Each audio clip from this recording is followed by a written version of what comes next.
തുടരുന്നു. Doctor BR അംബേദ്കറുടെ പേരിൽ പാർലമെന്റ് കവാടത്തിൽ ഭരണ പ്രതിപക്ഷാംഗങ്ങൾ തമ്മിൽ കയ്യാങ്കളി. അംബേദ്കറുടെ ചിത്രവുമായി എത്തിയ ഇരുവിഭാഗം എംപിമാരും നേർക്കുനേർ മുദ്രാവാക്യം വിളിച്ചു. പിന്നാലെ ഉന്തും തള്ളുമുണ്ടായി. പാർലമെന്റ് കവാടം വേദിയായത് അസാധാരണ സംഭവങ്ങൾക്കാണ്.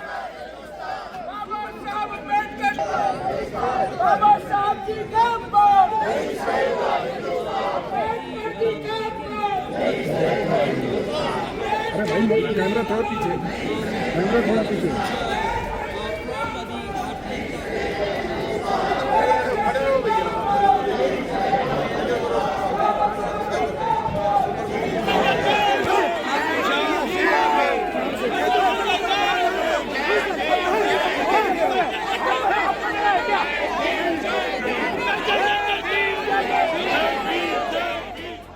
പിടിച്ചു തള്ളിയെന്നും മർദ്ദിച്ചെന്നും പരസ്പരം ആരോപണവുമായി ഇരുവിഭാഗവും രംഗത്തെത്തി.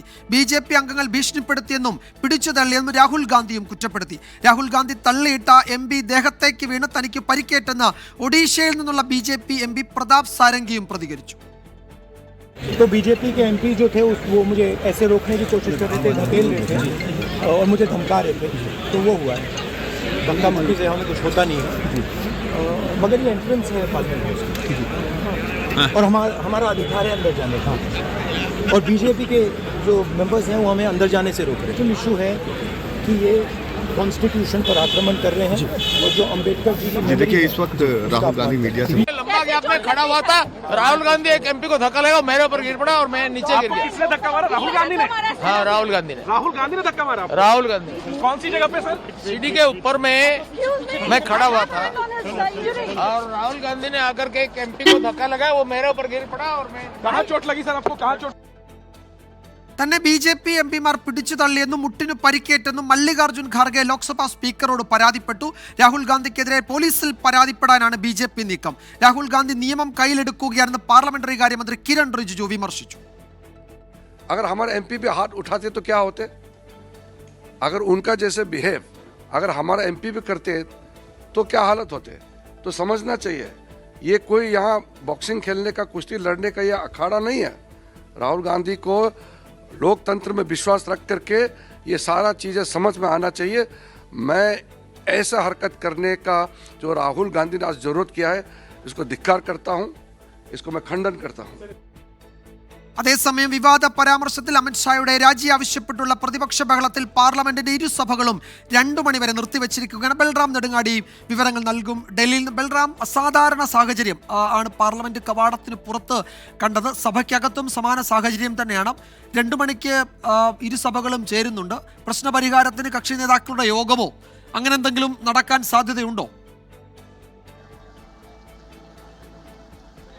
വിജയകുമാർ, നിലവിലെ സാഹചര്യത്തിൽ അത്തരത്തിൽ ഒരു സമവായ നീക്കത്തിനോ ചർച്ചകൾക്കോ ഉള്ള സാഹചര്യമില്ല എന്നുള്ളതാണ്. അത്രത്തോളം പരസ്പരം വീര്യത്തോടെ ഏറ്റുമുട്ടുകയാണ് ഭരണ പ്രതിപക്ഷ അംഗങ്ങൾ. ചരിത്രത്തിൽ ഒരിക്കലും കാണാത്ത തരത്തിലുള്ള രംഗങ്ങൾക്കാണ് ഇന്ന് പാർലമെന്റിന്റെ പ്രധാന പ്രവേശന കവാടമായ മഗർദ്വാർ സാക്ഷ്യം വഹിച്ചത്. കഴിഞ്ഞ 19 ദിവസമായി പ്രതിപക്ഷം വിവിധ വിഷയങ്ങൾ ഉന്നയിച്ച് മഗർദ്വാറിന് മുന്നിൽ പ്രതിഷേധിക്കുന്നുണ്ട്.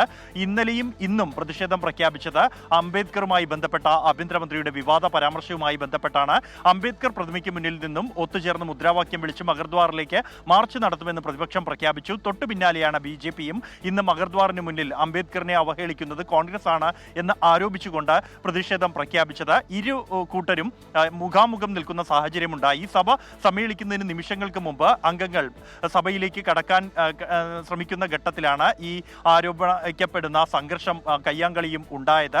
രാഹുൽ ഗാന്ധി പിടിച്ചു തള്ളിയതിനെ തുടർന്ന് ഒഡീഷയിൽ നിന്നുള്ള അംഗം പരിക്കേറ്റു എന്ന BJP ആരോപിക്കുന്നു.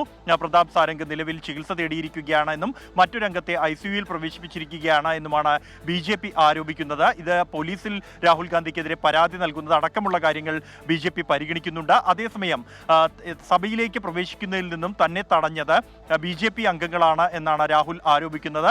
തന്നെ ഭീഷണിപ്പെടുത്തിയെന്നും കയ്യേറ്റം ചെയ്യാൻ ശ്രമിച്ചുവെന്നും രാഹുൽ ആരോപിക്കുന്നു. ഒപ്പം തന്നെ ഈ വിഷയത്തിൽ തനിക്ക് പരിക്കേറ്റു പരിക്കേറ്റു, ശസ്ത്രക്രിയ കഴിഞ്ഞ് തന്റെ കാൽമുട്ടിന് പരിക്കേറ്റു ഈ ഉന്തിലും തള്ളിലും എന്നാണ് മല്ലികാർജ്ജുൻ ഖാർഗെ ആരോപിക്കുന്നത്. അദ്ദേഹം ലോക്സഭാ സ്പീക്കർ ഓം ബിർളയ്ക്ക് കത്ത് നൽകിയിരിക്കുന്നു. സംഭവത്തിൽ അന്വേഷണം നടത്തണമെന്നും നടപടിയെടുക്കണമെന്നുമാണ് അദ്ദേഹത്തിന്റെ ആവശ്യം. ഒപ്പം തന്നെ ആഭ്യന്തരമന്ത്രി അമിത്ഷായുടെ പരാമർശത്തിൽ രാജ്യസഭാ ചെയർമാന് അവകാശ ലംഘന നോട്ടീസും മല്ലികാർജ്ജുൻ ഖാർഗെ നൽകിയിട്ടുണ്ട്.